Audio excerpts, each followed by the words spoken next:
Welcome back. It's still Rapi Dawn. And of course, this is always the sweetest part. The other side of the show, 9, is where we always have the juicy parts. And so, just in case you don't know, now, a few weeks ago, we did have a particular guest on the show where we talked about your mind, we talked about strategy, we talked about wellness, taking care of yourself, taking care of your mental health. We talked about a whole lot of things, but it was virtually.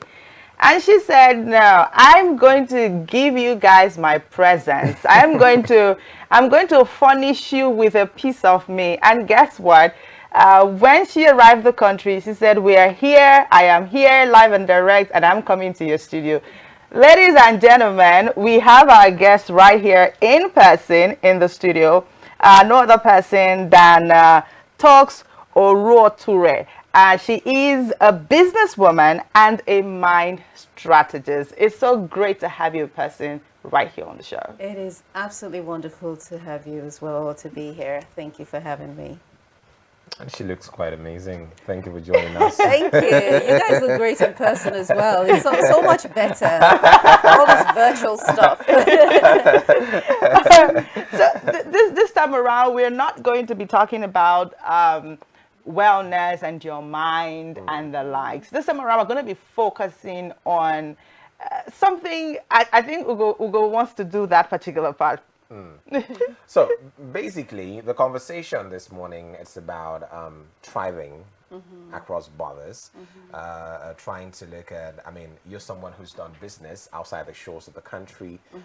You've had a taste of what it feels like to do business here as well. Yes. So we're just trying to juxtapose, you know, both environments, both climates, both from the business perspective and life generally. Now, presently in Nigeria, when you have a conversation with young people, even those who are well advanced, for most people, it's a dream, you know, to go outside there, whether it's to study, to do business, for vacation. They just want to go outside there, and you keep wondering, what is that thing that is there, you know?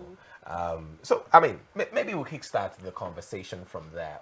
What do you think could be responsible for that syndrome, as it were, you know, for people to go outside there and have a taste of life outside the shores of Nigeria? That's a What do you great think they're looking question. I think that, you know, there is the old adage, the grass is greener on the other side. And for real, it always looks better when you're looking from the inside and looking outwards, especially when you're looking to the West. Number one, the West is really great at PR.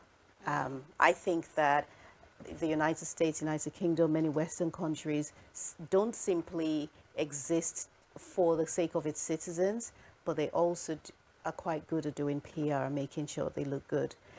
Without doubt, there are some benefits to living there that are absent in Africa, in Nigeria. You know, there is the infrastructure, the stability and the predictability of life is attractive to many people here, where in Nigeria, for example, the most obvious is power supply.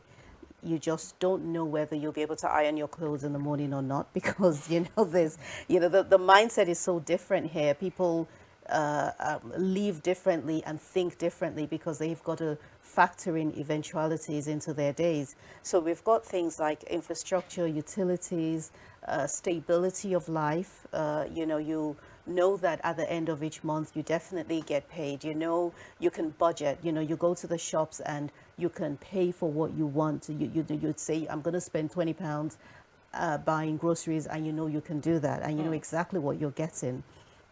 And that's a lot of times very absent in Nigeria. So that is one of the attractions that's there. But I think another one that's major is people are doing a conversion of the currency in Nigeria to the one in the United Kingdom or the United States, for example. And sure enough, when you take, I think currently the rate, the last time I checked, was 2,000 naira to a pound. To a pound, yeah. So people have a number in their heads that they want to earn per month, that they think I can live comfortably if I'm earning X amount of money per month. And when they do the conversion, oh, it's very doable. I can earn that amount of money easily in the United States or the UK. But what a lot of people don't consider is that the cost of living is also very high. And you might have a better quality of life in the sense that you are living a more predictable, stable lifestyle. If that's all you want, then you can get that. But if you want more than that, it's not that easy, you know, because by the time you do your conversions and you pay every single bill, like literally their hands are in your pockets all the time. By the time all of your bills are paid and all of your, and we're not talking about living a lavish life here, just a standard basic life, you'll be surprised and lucky if you have like 10-20 pounds at the end of the day for the average person. So that desire to go there because of money is quite misleading, because that's not necessarily what you're going to get. Okay, let's now move to the very real part, because a lot of times, the moment someone leaves Nigeria, what's this say? Welcome to a new dispensation. You begin to see, I mean, last year, 2022, everyone was just posting welcome to a new dispensation. Wow. And then you're like, now let me run for this Nigeria. That's just what keeps going. But then let's look at the real things about. You talked about the economic state. You talked about being able to plan, you know. But then, is the grass really green on the other side? Because recently, many countries are actually experiencing economic situations. I mean, I have lots of my friends in Canada, in the UK, in the US. They are they are complaining, and it's almost like you said, when you're done at the end of the day, you don't even have money left for enjoyment. And so, like in the UK, for example, it's like you're working to live, you're working to survive, even to dash somebody money. You have to think about it. So, is it really green on the other side, or is it just a mindset shift that our people need to get into? I think definitely a mindset shift. You know, the interesting thing is that Nigerians are such dynamic people. We are gifted, we're confident, we're capable, we're fearless, and there really is nothing we cannot do as a people. And when they take that mindset and use that to view the other country, everything looks conquerable. However, there are certain mindsets that you can't help but adopt unless you're intentional about not adopting it when you get to the United States, when you get outside the UK, outside Nigeria. So I'll give you an example. When I moved to the UK to live there, I was 16 or 17. And it was a good 5 years before I visited Nigeria again for the first time. I grew up in Nigeria. I grew up in Benin. So in Nigeria, there is no such thing as a black girl. You know, you're just a girl. You're a woman, you're a man. You're not defined by your color. So I go to the UK and I'm being described as a black girl, which was neither here nor there for me. And whenever I experienced racism, I didn't know that it was racism because there was nothing to compare it with. We don't experience racism here. So I didn't know what it looked like. So now people may have treated me differently because of my skin color, but I didn't notice it. And I say that to let you know that I didn't have a chip on my shoulder about the color of my skin when I was living there. Now I come to Nigeria 5 years later for the first time, and I walk into Murtala Mohammed Airport, and all of a sudden it feels like a ceiling was removed from my head. It feels different. It felt different. A ceiling I didn't know existed. I wasn't walking around thinking, oh, I'm black and I'm, no, but I felt I'm Nigerian and I'm cool. And then I get here and I'm like, oh my gosh, I've been walking around with a ceiling over my head and I didn't know it because here I am. I'm in the same space as the president, the governor, the doctors. Everybody looks like me. And I don't have to convince you or anyone of my humanity by breaking the barrier of my skin color before you accept me for who I am. Whatever I say to you, you accept it. Whoever I am, you're like, if I say I'm a doctor and I'm qualified, then you accept it. You don't question, but could she be a good doctor because she's black? So there is that barrier that we don't have in Nigeria when we leave here. But then when you move over to the West, then you've got to face that. You have to deal with it, and you've got to be intentional about guarding your mind, in everything that you do, and be intentional about the way that you are perceived, because people perceive you a certain way and it's mirrored back to you. So it's not to say that when you go there, everyone's hating you because you're black or anything like that. That's not what I'm saying. But you've got to be aware that it's a different culture. The United Kingdom has only got is less than 6% black, and that's me being extremely generous. It's less than 6% black. It looks like there's a whole lot more, but that's because people tend to focus on the major cities like London. But if you look at the whole of the United Kingdom, it is only about 4 to 6% black people.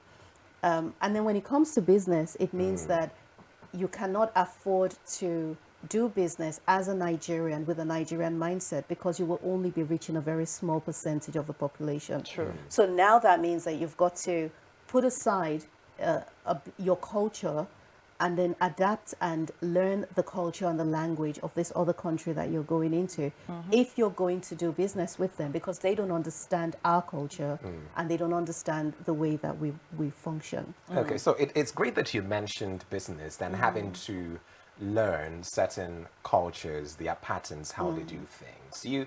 You have a business that's doing pretty well in London. Now, what were some of the things you had to learn in that whole process of transitioning, to a businesswoman now Yeah. in the UK? In the UK. Yeah. Okay, another story, because I'm a storyteller. We like the stories. Excellent. So before I had my physical location, I've got a shop. It's called the Baby Cut Shop on the King's Road in Chelsea. And Chelsea is an affluent part of the country, of London. So before I had the shop, I knew I needed to physically display my product somewhere. And I collaborated with a gift store in a part of London. And beautiful concept. They had multiple shelves around the shop, and each shelf was rented out to small business owners like myself.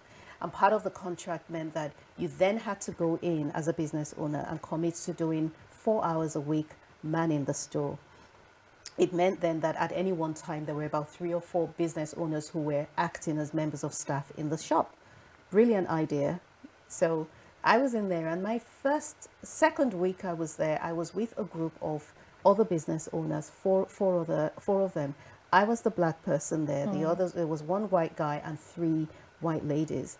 And the white guy started asking, and he started with me, "Hey, Toks, so how was business for you last week?" And I went, "Oh, it was fine." So he meant like, "What did you sell?" And I said, "Oh, it was absolutely fine." He goes, "That's really good." He turns to the next person, "How was business for you?" She goes, "It was atrocious. It was horrible. I didn't sell anything." And he goes, "So why do you think that is?" "Well, I don't know." And then he goes, "Let's see your shelf. Oh, the lighting isn't great here. Maybe we should move these things around." And he asked everybody, and everyone said business was rubbish for them. And guess who was left without any advice? You. Me. Because I said business was fine.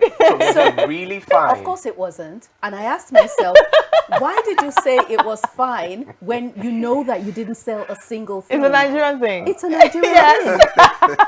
It's a Nigerian thing. It's a Nigerian thing, because in our culture, we don't go around bragging about our problems. We have to present a certain, So I'm sitting there thinking, okay, so I then reached the conclusion after a lot of self-reflection that it must be that my culture and not my race is what's holding me back. And I thought, what else do I do that's also holding me back? That same day, the following morning, I went to buy plantains from an African shop. It was a Nigerian-owned shop not far from my house. I drop the kids at school and I drive over there. And the sign up there said open at 9 o'clock. 9:15, I was still waiting. 9:30, I was still waiting. And I thought about, I couldn't even get angry, even though I had other things to do. But then I thought to myself that if this was in Nigeria and the plantain woman doesn't show up till 9:30 and her customers are waiting outside and they see her walking down, they will say, "Are you okay? Is everything all right?" They won't get mad, They would say, "Is everything okay?" And then she'll say, "Don't mind my stupid neighbor who poured water on my shoes this My morning. kids delayed me." Exactly. Or something. Then they will even greet her and say, "Oh, my dear, don't mind that foolish neighbor. She's very wicked."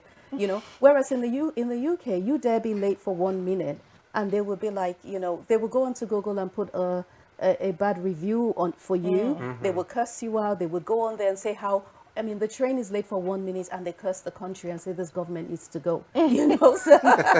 So it's a very different. And that is a cultural thing, and it's not necessarily good nor bad, because we know how we function in Nigeria, and I know that there are things that we can improve and so on. But we understand the culture, and we understand our ways, and we adapt ourselves to it.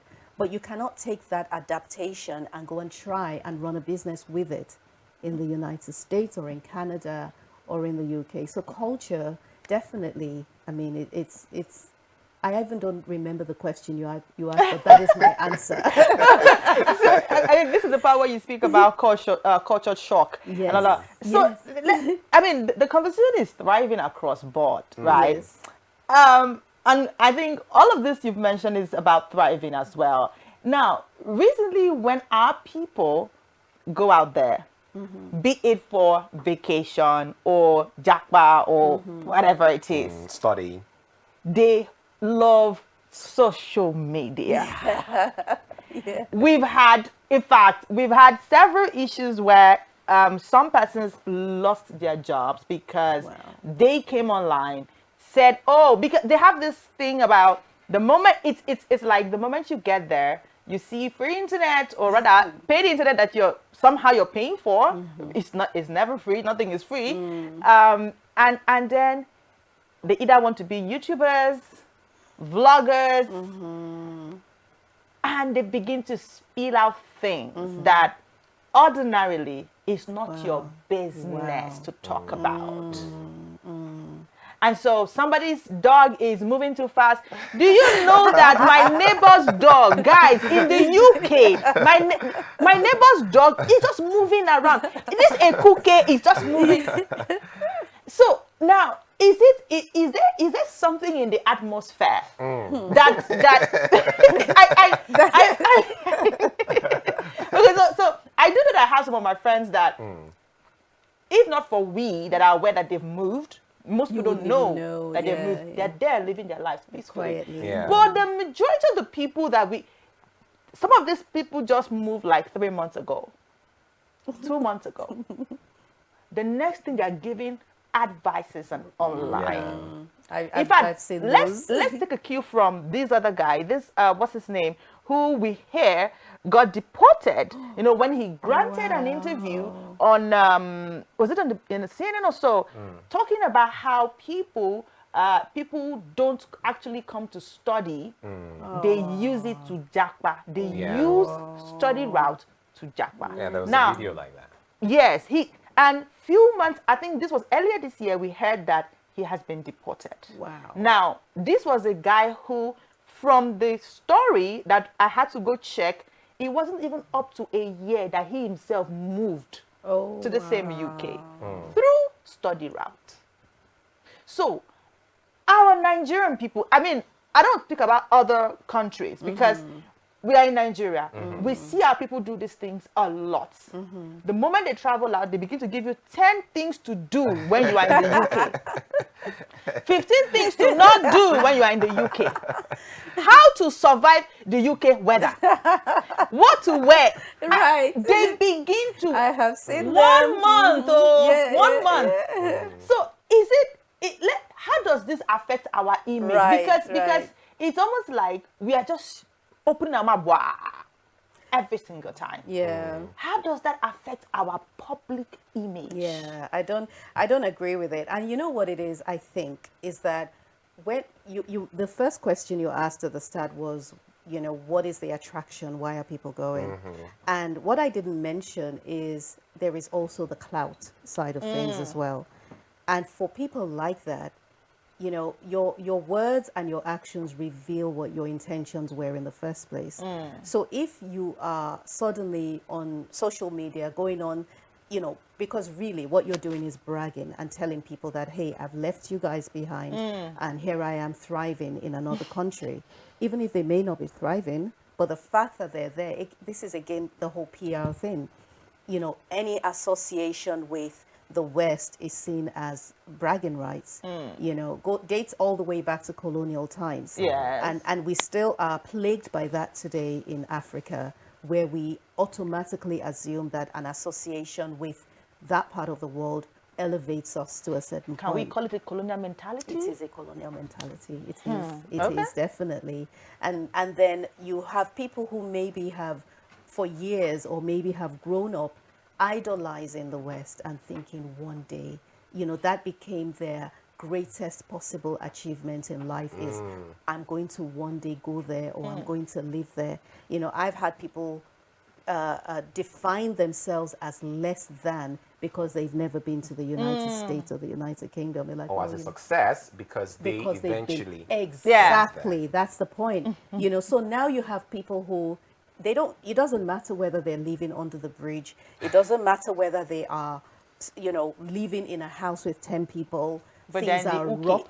They're in the UK. That's all you need to know is I'm here. You know, I remember someone asked the question that, is it that they don't have, my sister-in-law was the one who brought my attention to all of what you're saying. She said, they said, is it that you people don't have houses there, that everyone's filming outside? I don't understand. Yeah. But yeah, that's the thing. Is so that's and it, no, it's not good for our image, because now you have a country where already many of the people are averse to immigrants. And here you are now on social media going on about how you are, you know, basically not being a benefit to the country. You know, many of them talk about the freebies that they're getting, you know, how, oh, you can, you know, tricks on how to benefit best from the country. Yeah. And that is the most foolish thing you can do, because things have changed. Or I've watched things change over the years, and a lot of the changes in the law, so much of it was down to us because of our behavior. I wouldn't even want to talk about what some of those No, things are. let's hear that. Let's hear Oh, that. goodness. Let's hear Cynthia. Feel it. Okay, so this is going back many years ago now, and I'm talking in the 90s. This is long before mobile phones.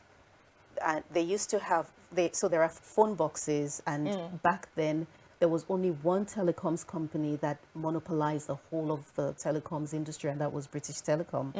There's another company called Mercury, who later became T-Mobile and EA and all of that.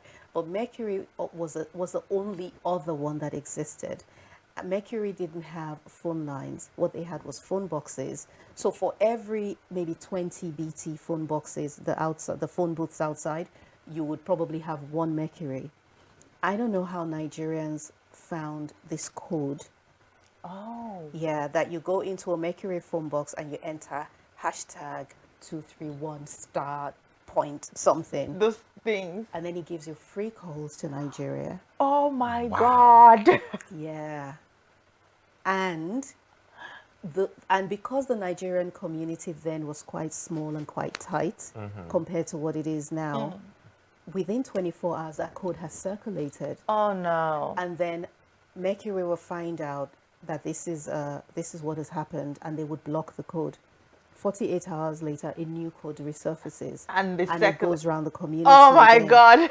And one day, I just saw on the news or in the paper or something, Mercury has blocked all calls to Nigeria and India. It was both countries. Wow. I've got to mention India because we're not the only ones in that. But it was Nigeria and India, and they blocked it. You know, so that's just one of Wow. Yeah, like literally, you couldn't call. To Nigeria. Yeah, you just couldn't do it. So if you had family there at the time, Forget it. you just they just Yeah, you had to use BT, or you use a Okay. land, or you buy a calling card, but you could not use a Mercury coin box to call. They just like, no, we're not doing this anymore.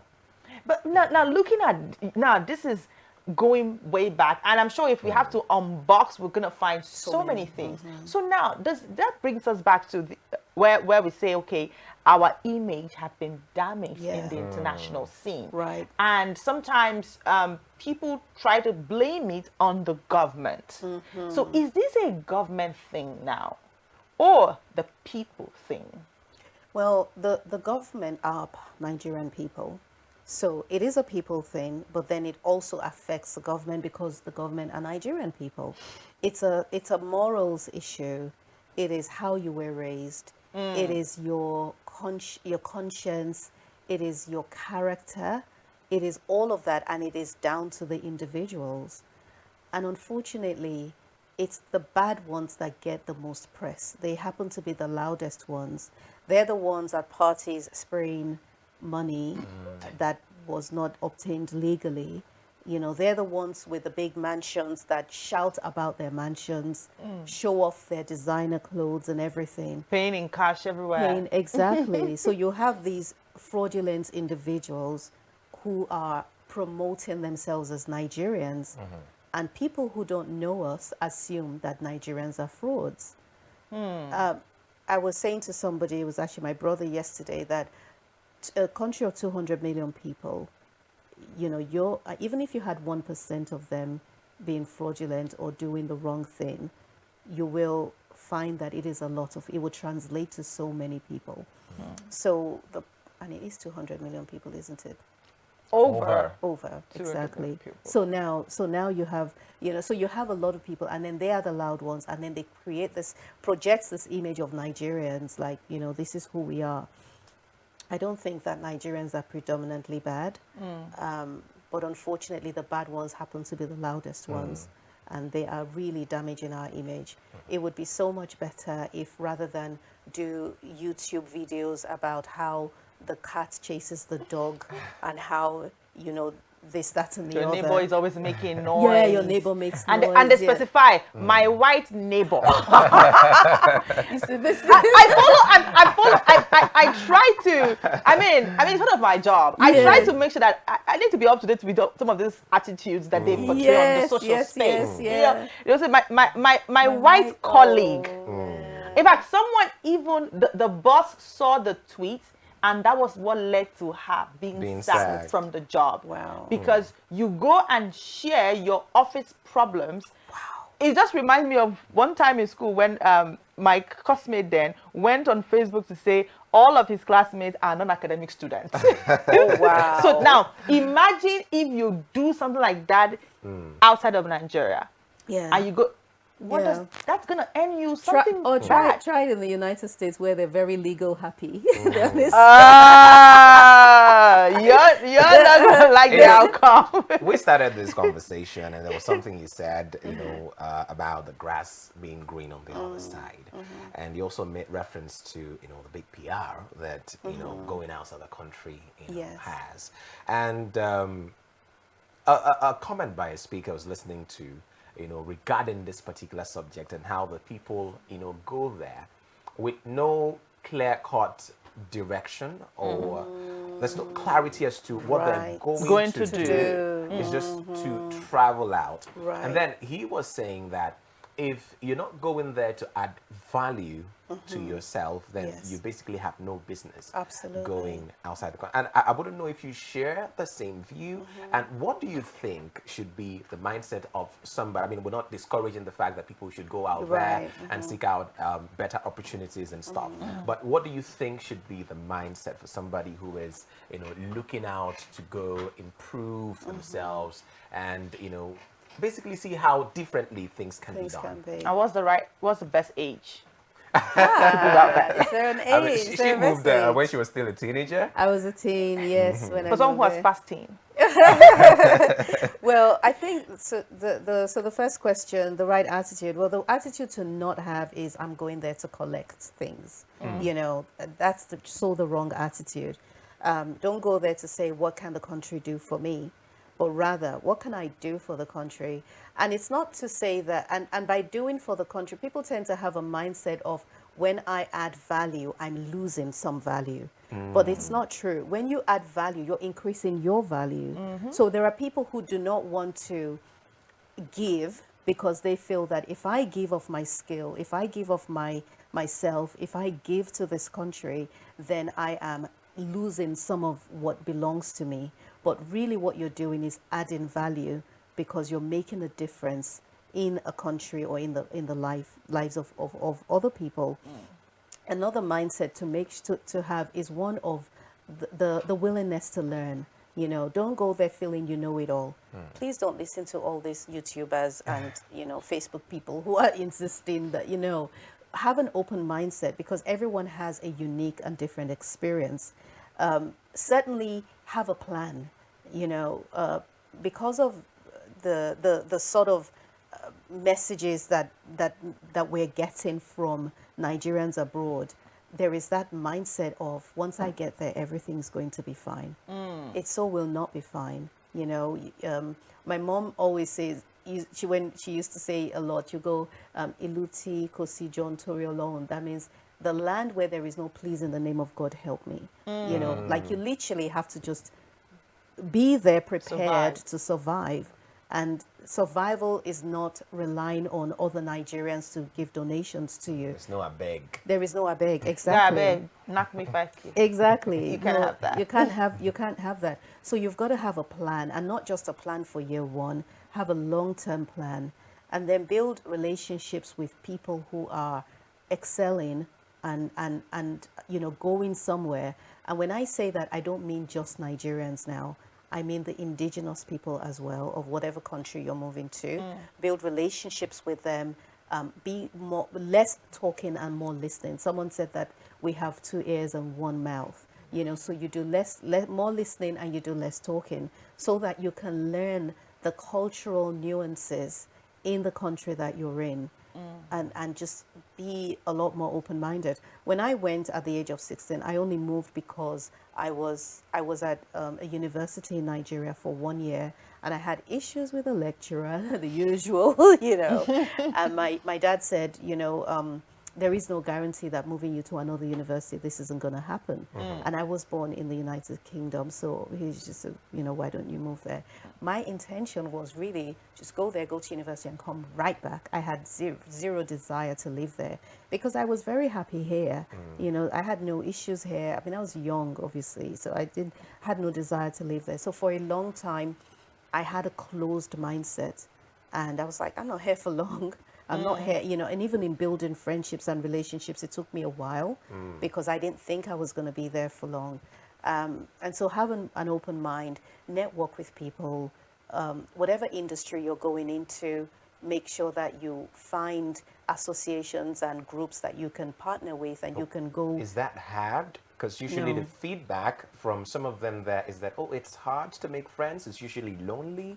They're all by themselves. Everyone is going about. That's for relationships. Looking to make money. And all of that. So, but now you're saying, that you connected with people, you made friends and all of that. Yeah, I mean, it is true that it really does depend on what circles you're in, to be honest, because it depends. If you've got people who are there purely because I just want to make as much money as I can, build my house in my village and come back to Nigeria, their mindset and their goals are very different from yours. If you're there to study because you want to further your education, well, then you're in a classroom full of students. Relationships, very easily, you can build relationships and friendships there. So long as you are not too rigid in the tick boxes that the relationship must meet, you'll be fine.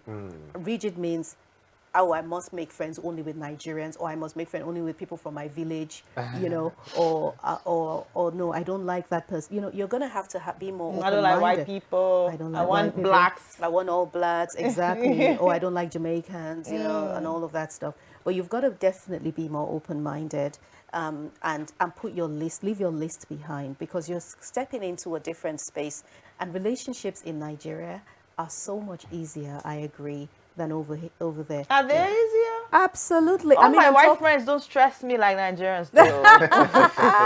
Well, I think they are, because we already share the same culture. Yeah. And we already, like language-wise, there are no barriers. We understand, we share the same slangs. We like the same food and all of that. So it's really being open-minded has got to be the number one thing, because what we would consider to be rudeness or being offish, they might consider it to be politeness. Yeah. And that's an issue. Like even now I still check myself sometimes. Like, why did she say that? What did she really mean? Especially when it comes to white people, I'm like, what does she mean by that?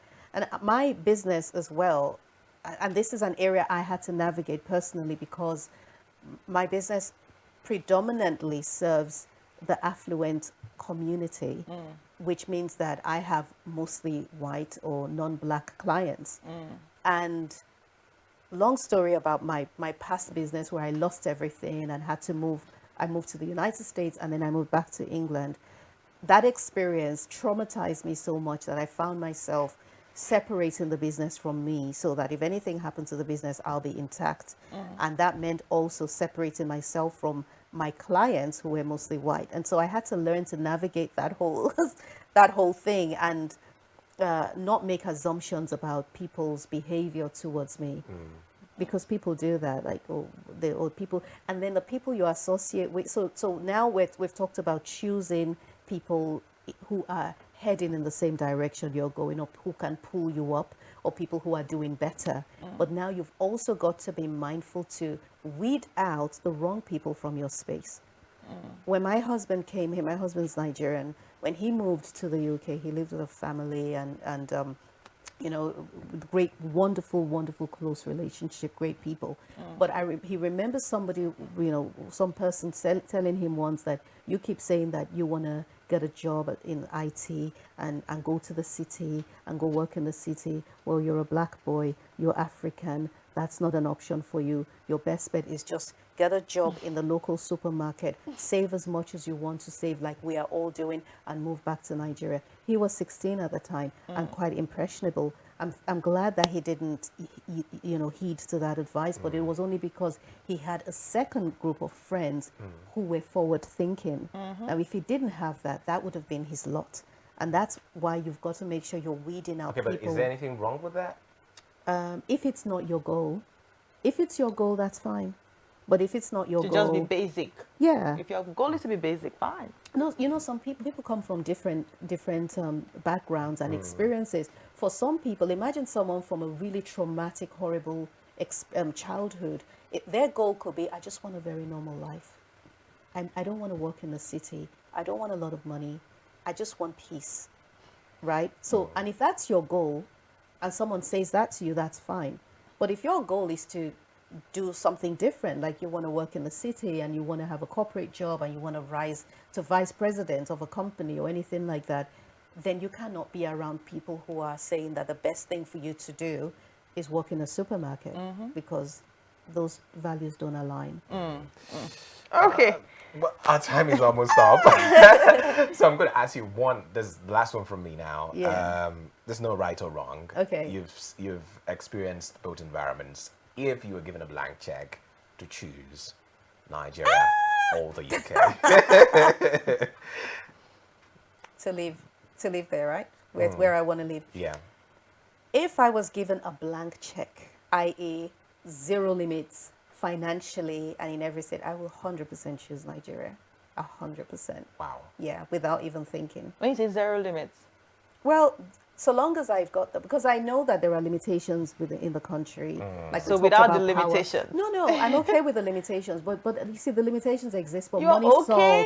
solves. But money solves. Tomato in one city, 1,000, you're okay? Yeah, but you said blank check now. So if there's a blank check, if there's a blank check, I'm not worried about the price of tomato or plantain. I love plantains. Okay. So long as I can buy my plantains and I can eat well.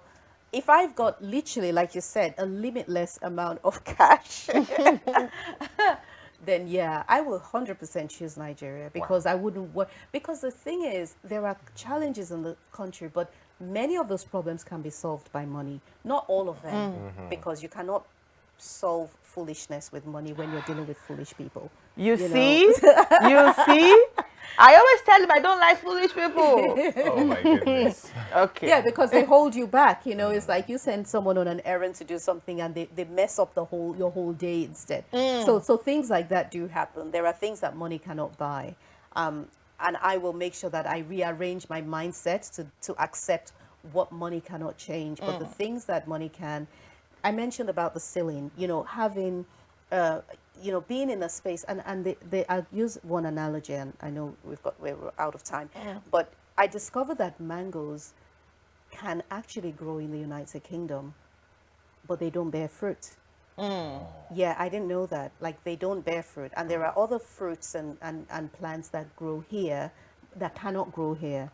The reason I bring that up is that mangoes belong to this soil. They belong to a tropical climate, and they will grow in the soil in which it was designed to grow in, and they will bear fruit. And so many of us are in the United Kingdom and other parts of the world, growing and bearing leaves, and we have stems, but no fruit. but we don't have Profound. any fruit, so. Profound. That I think I wanted to ask a question, but I don't want that line to go anywhere else. So I'm just going to leave my question and I'll ask you when we are offset. Okay, good. But I must say that it's been great having this conversation with you this beautiful morning. We've talked a lot, and I'm definitely sure that someone who's going to watch this episode now or later on our YouTube channel would be inspired and excited that to make whatever decision they want to make, or to reevaluate whatever choices they've made here or there. And high five. This has been great. Thank you. Yes. All right, guys. I think this is where we wrap it up on the show this morning. It has been a great time from 7 till now. I must say that you don't miss this conversation. Go to our YouTube channel and follow us on our social media platform on Facebook and Instagram to have more. I mean, we're going to take a picture and post of her, so you will get to see her again. You can also go to our website on www.arabianradiotv.com, and our YouTube page is @official Rapid TV. Ugochukwu Madumeri is my name. Cynthia Agbo. Que ses.